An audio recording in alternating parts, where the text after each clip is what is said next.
ازيكم عاملين ايه؟ يا رب تكونوا بخير وتكونوا في احسن حال. انا النهارده معايا لكم وصفه حلوه جدا جدا للشعر. بصراحه انا كنت بجفف باميه.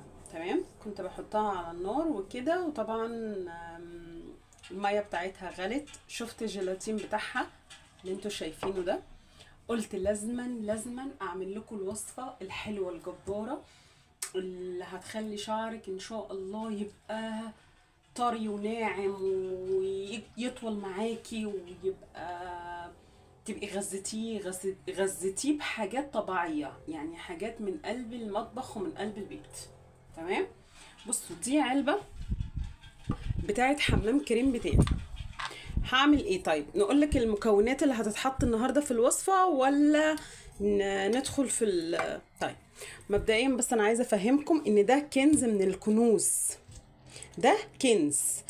ايه اللي انا بقى عملته ده؟ خدت ميه الباميه بعد التجفيف، بعد ما سلقتها قصدي، قبل يعني قبل ما افضي الميه ديت في الحوض وكده، خدت الميه اللي هي ايه بتاعه الباميه، حطيتهم دول كده في الازازه، وان شاء الله هحطهم في الفريزر بس وتمام. هستعملها. تمام. تعالي بقى معايا ايه تاني؟ ايه اللي موجود في الوصفة؟ المايونيز.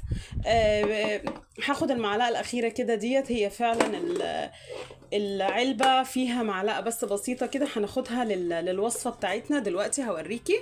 هنجيب الطبق بتاعنا، ومعانا زيت الجوجوبا، ومعانا الالوفيرا الجل الصبار، ومعانا الحنة. هناخد معلقة، هجيبها كده بس هناخد معلقة بتاعتنا اهي، معلقة الصدر، انا اسفة قلت الحنة، انا اسفة. معلقة الصدر، وهناخد معلقة لبن بودر، ومعلقة لبن بودر اهي زي ما انتم شايفين. تمام. ننزل بقى بالحاجات بتاعتنا اللي هي ايه، الجل بتاع الصبار،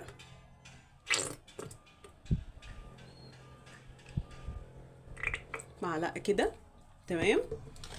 وهفضي كده معلقه المايونيز وارجع لك. تمام، ادي معلقه المايونيز هنزل بيها بقى، هتنزل دلوقتي اكيد. ده زيت الجوجوبا، جايباه من عند العطار. طبعا انتوا فاهمين زيت الجوجوبا ده مفيد جدا للشعر.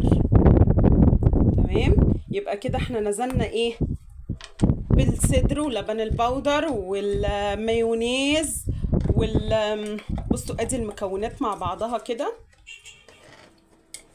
هنزل بقى شويه بشويه كده من الجل. شايفين الجل؟ انا عايزاها تبقى الماده سايله معايا، انا بس بفضي دي،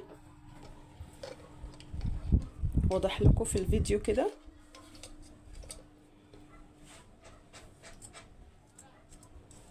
انا ما لقيتش اكتر من العلبه، طبعا العلبه اللي هي بتاعه الماسك بتاع الشعر حمام الكريم، فقلت طبعا استفيد بيها، وغسلتها وخليتها معايا علشان استعملها في الوصفه بتاعتي دي. بصي الوصفه بتاعتي دي ندوب كويس عشان المايونيز وعشان الحاجه تدوب مع بعضها تتجانس. اسفه.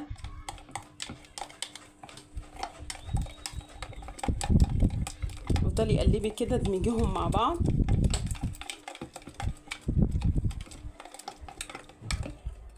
بصي انا عايزاها سايله تاني، ممكن ناخد منهم شويه.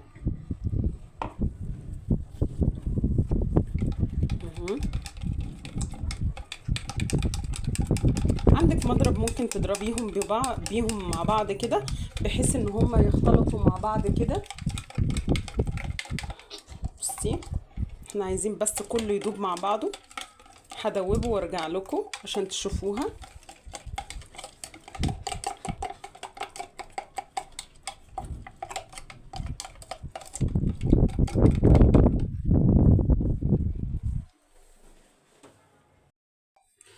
تمام، رجعت لكم. بصوا بنات عملت ايه. بصوا انا قفلت الازازه، العلبه قصدي، وبصوا دوبته كده في بعضه اللي هو كده. علشان بس يبقى ايه متجانس مع بعض.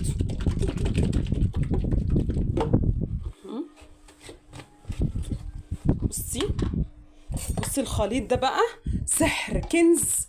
انا ما شفتش الوصفة دي على فكرة على الميديا خالص، دي مني انا، وبجد مكوناتها طبعا غنية عن التعريف. يعني دلوقتي الجل بتاع البامية حاجة ممتازة، المايونيز طبعا انتوا عارفين يعني ايه مايونيز للشعر، يعني كده كنز من الكنوز اللي الستات كلها ما تقدرش تستغنى عنها. المايونيز حلو جدا جدا جدا للشعر.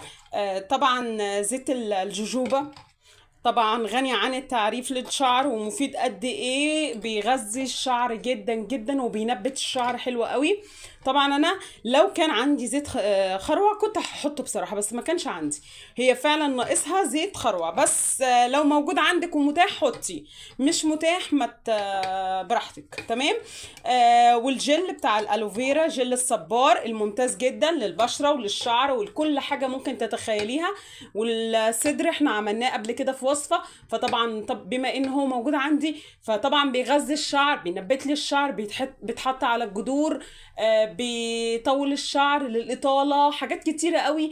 فطبعا بما ان هو عندي رحت انا زي ده يعني عاملة اضافة من عندي جل الصدر. تمام. ومعلقة اللبن انتوا عارفينها طبعا، ده احنا بنحطها اصلا في صبغة الشعر، يعني احنا بنحطها في صبغة الشعر اصلا، عشان يعني البودر اللبن تحفة ممتاز جدا للشعر برضو لما تحطي معلقة. ولو في زبادي مفيش مشكلة، يعني انا بوضح لك ان الحاجات الطبيعية ما بتضرش، على قد ما هي بتفيد فعلا للشعر، يعني بتفيد شعرك جدا، وحاجات طبيعية حلوة تغذي شعرك. يعني انا دلوقتي هقول لك تعملي ايه بقى، وصفتنا دلوقتي تعمليها ازاي، تستعمليها ازاي. دي لو استعملتيها مرة في الاسبوع حلوة جدا، عايزة تستعمليها اكتر مش هيخسر ومش هيقولك لا، بس هي مرة في الاسبوع حلوه جدا جدا للشعر. هتغسلي شعرك كويس يا ست البنات، وبالشامبو بتاعك بالشامبو بس. تمام. بالشامبو بتاعك، وتغسلي غسله حلوه، وتخلي الجذور عندك نظيفه من اي زيوت، من اي كريمات، من اي سيرم، من اي حاجه، تخليه شعرك نظيف جدا جدا جدا. وبعدين تنزلي عليها بفروه الشعر، وبعدين تاخديها من فوق لتحت كده، وتنزلي على شعرك بواحده واحده كده، وبحيث عندك بقى بروكاب تحطيه على شعرك اوكي مفيش مشكله، ممكن نص ساعه يعني انا شايفه نص ساعه، من نص ساعه الا ربع حلو قوي، يعني ساعه كتير حاسه ان انت هتملي وكده، بس ما علينا. يعني لو استعملتيها وحطيتيها على شعرك من ساعه نص ساعه لساعه الا ربع هيبقى حلو قوي. وبعدها تغسلي شعرك، طبعا هيبقى فيه زيوت وحاجات من دي، فبعدها ممكن اي حمام كريم عندك موجود، اي نوع، مش شرط اي نوع، ايا كان ايه اللي موجود عندك تحطيه بعدها، تطري شعرك وترطبي شعرك بعدها. تاني حاجة كمان علشان الريحة هيختلف معاكي، فانت فعلا هتبقي محتاجة. وبعدها حطي السيرم بتاعك بتاع الشعر، والدنيا تبقى جميلة. والله فعلا وصفة حلوة جدا جدا ومفيدة للشعر، وهتدعيلي عليها. ويا رب لو عجبكم الفيديو ما تنسونيش في اللايك والكومنت الحلو والاشتراك في القناة. والسلام عليكم ورحمة الله وبركاته.